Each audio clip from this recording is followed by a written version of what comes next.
जमहूरियत जो आइन हो उस खिलाफ जो जबरी तौर पर दिलशुदा अफराद हैं उनके लिए आवाज़ उठाएं।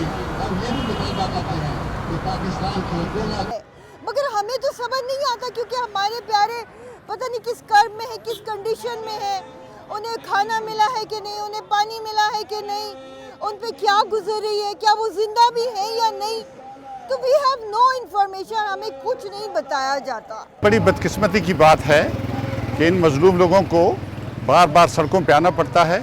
कई साल से सिलसिला जारी है।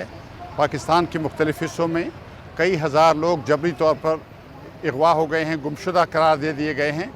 उनके FIR दर्ज नहीं होते, कोई कानूनी कार्रवाई नहीं होती, हुकूमतों के कान पे जूं नहीं रेंगती।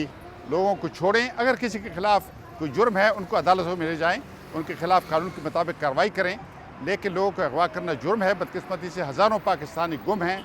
अगर किसी शख्स पे आपके कोई इल्ज़ाम है, आप समझते हैं उसने कोई गलत काम किया है, कोई गलती से किया है, ये जानबूझ के किया है, तो आप बाकायदा उसके ऊपर इल्ज़ाम लगाएं। इतनी ज़्यादा आपके पास गुंजाइश मौजूद है, कॉन्स्टिट्यूशन ऑफ पाकिस्तान के तहत उसका ट्रायल करें, उसको ओपन अदालतों में लेकर आएँ। सेशन कोर्ट है, हाई कोर्ट है, सुप्रीम कोर्ट है, इतनी अदालतें हैं, पार्लियामेंट है, इतना सब कुछ है, तो फिर जंगल का राज होने की क्या ज़रूरत है? उनके ऊपर मुकदमात अगर चलाने हैं खुली अदालत में चलाएं।